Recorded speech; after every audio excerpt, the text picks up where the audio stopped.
नमस्कार। जैसा हमने आपसे चर्चा की थी कि धर्म के बारे में आज हम चर्चा करेंगे। धर्म सुनते ही आपके मन में एक अजीब सा भाव आता है कि बहुत गंभीर चर्चा यहाँ होने वाली है और वो हमको समझ में नहीं आएगी। अगर हम हिंदू धर्म की बात करें तो हिंदू धर्म को सनातन धर्म की संज्ञा दी गई जाती है।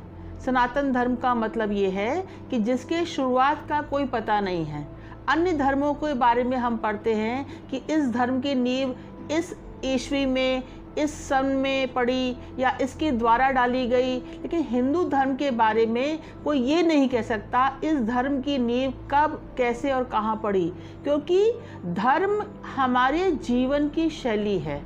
यदि आप धर्म शब्द को समझें तो धर्म क्या है? हमारा आचरण, हमारा व्यवहार, हमारे नैतिक मूल्य, हमारे कर्तव्य, इन सबको मिलाकर के धर्म बनता है।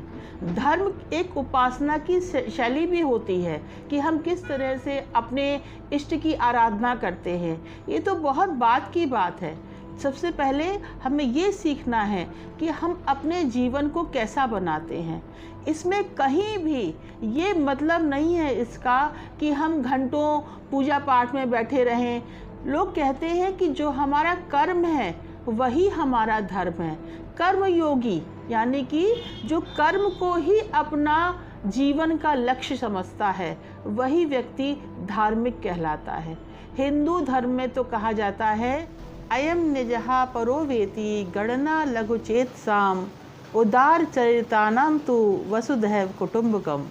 अर्थात ये छोटा है, ये बड़ा है, ये मेरा बंधु है, ये मेरा बंधु नहीं है, ऐसा जो समझते हैं वो बहुत छोटे चरित्र के लोग होते हैं।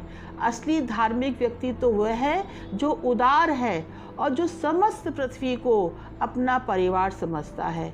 जब हम समस्त पृथ्वी की बात करते हैं ना तो हम पूरे प्राणी जगत की बात करते हैं। जितने भी चर अचर जीव हैं इसमें, जो प्रकृति में पेड़ पौधे, घास और पक्षी, जंतु, कोई भी जो भी व्यक्ति जीवन है जिसमें, वो भी हमारे इस परिवार का सदस्य है। हमें हर एक के प्राणों की रक्षा अपनी रक्षा के समान ही करनी चाहिए। ये कहीं भी नहीं वर्णित है कि हम अपनी रक्षा करें, हम अपने को बढ़ाएं और दूसरे की हानि पहुंचाएं। हिंदू धर्म इस मायने में बहुत विशाल है, इसका हृदय बहुत उदार है, वो सभी को अपने समान समझता है। आप देखते हैं हिंदू शब्द के साथ कभी भी कट्टर शब्द का प्रयोग नहीं होता, क्योंकि अगर वो वास्तव में हिंदू है तो वो कट्टर हो ही नहीं सकता, क्योंकि उसका हृदय विशाल है, वो उसमें सबको समाहित करने की क्षमता रखता है। वो किसी एक व्यक्ति विशेष को अपना लक्ष्य नहीं मानता, क्योंकि वो तो ये मानता है कि सकल विश्व में कण कण में ईश्वर व्याप्त है।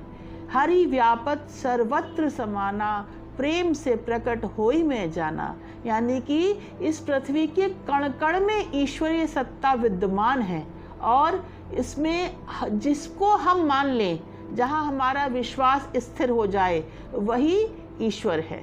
तो यानी कि हमें क्या करना है? हमें छोटे बड़े का भेद किए बिना सबके साथ प्रेम का, सहभागिता का व्यवहार करना चाहिए। ये मेरा धर्म है। इसके अलावा जो कुछ भी मैं करती हूँ वो मेरे धर्म का हिस्सा नहीं हो सकता, और यदि आप भी ऐसा कुछ करते हैं तो भी आप धार्मिक नहीं हो सकते। यदि आप एक व्यक्ति को दूसरे व्यक्ति से भिन्न मानते हैं, यदि आपके मन में किसी के प्रति भी दुर्भावना है, घृणा है, ईर्ष्या है, भेदभाव है, तो वो आदमी कभी भी धार्मिक नहीं हो सकता। अगर उसके अंदर अहंकार है तो भी वो व्यक्ति धार्मिक कदाचित कभी नहीं हो सकता। यदि मेरा धर्म मुझे क्या बताता है कि मैं एक चींटी के समान जंतु में भी वही प्राण विद्यमान है जो एक हाथी या एक शेर के अंदर विद्यमान है। इतना विशाल हिंदू धर्म अचानक से सिमटकर अंधविश्वास तक कैसे पहुंच गया, ये हमें और आपको सोचने की आवश्यकता है।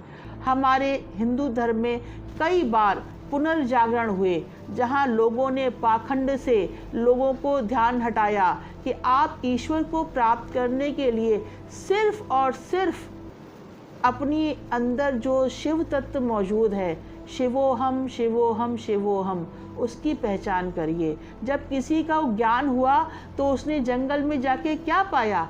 उसने अपने आप को पाया।